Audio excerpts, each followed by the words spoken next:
Hey guys, happy Saturday. Um, Wanted to do a video on how I use Photoshop to remove the background. It was one of the highly requested tutorials to do when I posted yesterday as far as what you guys want to learn about Photoshop. I will have to say that I am not an expert user. It's just something that I self-taught and have been using for a few years. I always look for the quick and easy and what works for me.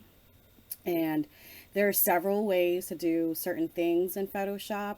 I use Photoshop 2020, so depending on your version, your screen might look a little bit different. The functionalities are pretty much all still the same regardless of what version you have. Anyways, I have brought up this image, the I Love Mama, and as you can tell, there is a white background to this. All right, so one of the things that you want to check as far as images is to see if the image layer is locked or not. And to do that, you can go to Windows and go to Layers. Okay, my layers is already set up here.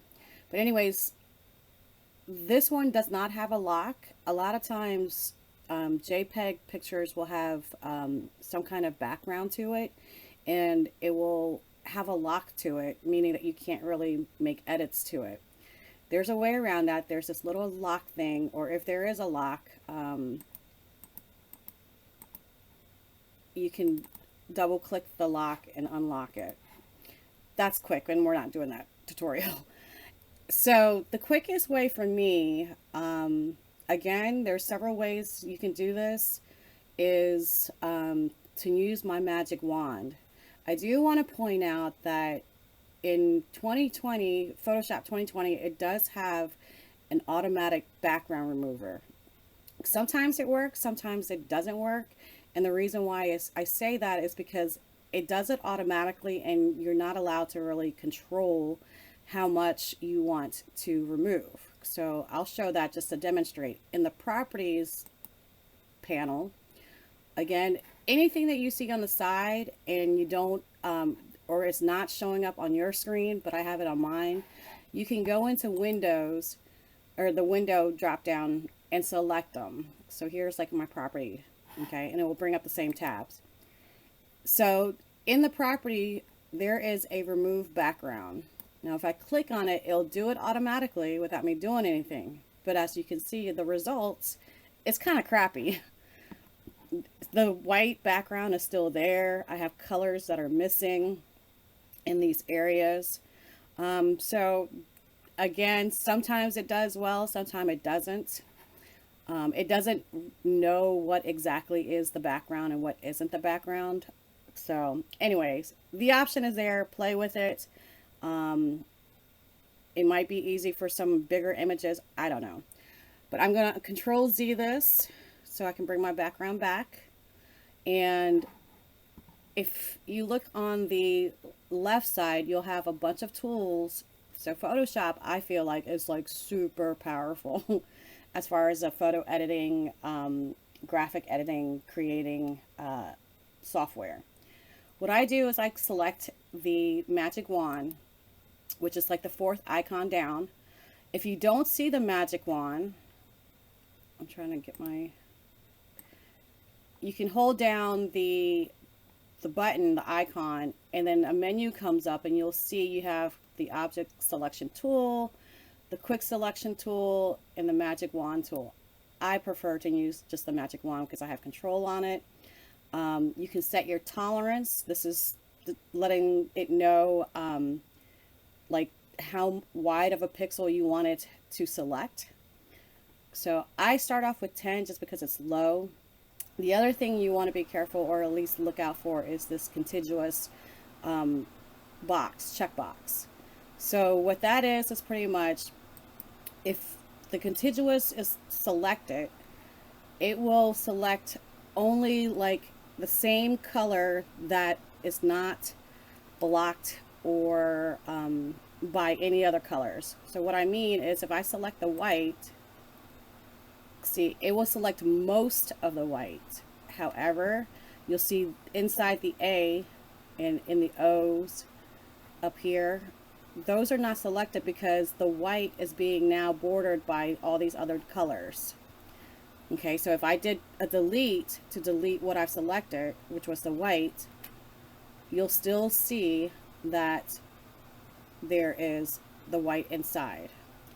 So Control Z to undo, and I'm sorry if I do shortcuts. I'm just so used to using it with my shortcut keys. And for the most part, shortcut keys you can learn by hovering over, and you see like this crop. If you do a C, then it'll allow you to just quickly crop things. Again, another tutorial. I'm giving you guys extras on this, so bear with me. All right, so I'm going to deselect this, and I do that by holding Control D. Now, I'm going to uncheck the contiguous checkbox, and then I'll show you the difference on that. And I selected the white. So now every white area is going to be selected, and if I hit delete, it will remove everything that is white. All right, so that is the basics of removing a background. Now, I will advise you that certain images you're going to need to clean it up some more. I don't know if this is a clean, yeah, it looks like, so I just added a layer underneath my image just to kind of give you guys a more of a visual to see. So you kind of see that there's like a white, thin white border, like especially you can really tell on this heart. So you'll get a lot of images, whether you buy it from Etsy or find it on the web or whatever, where that's not very clean. Now, let me select my image layer. Using the wand again, I can go in here and select the blank area. This is blank because my black is on a different layer. So if I hide my black, you won't see the black background. Right now, as it stands, this is transparent. It's not a clean transparent to me because I can see the white popping out. So I will put a color background just so that I can see where I need to fix things. So I'm going to zoom back into 100% on this heart and show you. Now I'm going to select on the blank space, the transparent space. All right. And what I typically do is go in there, select, modify, and then I will expand my selection. And I typically start at about 2 pixels. So basically what you selected was the transparency area, the background area that we took out. So by expanding the selection of 2 pixels, it will like go into the image some more to clean up those lines. So as you can see, I don't know if you saw that. Let me undo. Let me zoom in and go back to select, modify, expand, and I have it at 2. So right now it's like right at the border. You kind of semi see the white lighter part of this. So if I hit OK, you'll see that it moved in like 2 pixels into the image. So for me, I'm okay with that. So if I hit delete, it removes that extra outline. All right, so let me zoom back in, zoom out, sorry. Deselect by Control D, and you can see that it is gone. And this is what it looks like at 100%. All right, so let me zoom out and hide my black background, and I now have a clear background. So again, there's a lot of ways to do this. You can add masks and all that to remove things. This was just a simple image. I just wanted to take out the white. Quick and easy always works for me. There's more to it in the sense of, you know, some images are just poor quality, and When you remove the background, it creates a jagged, rigid edge. Again, that also depends on your image resolution. There's way to clean up the jagged edges. I'm not focusing on that on this one, but I'm just making you aware that when you use this method, you can see rigidness in the on the edges.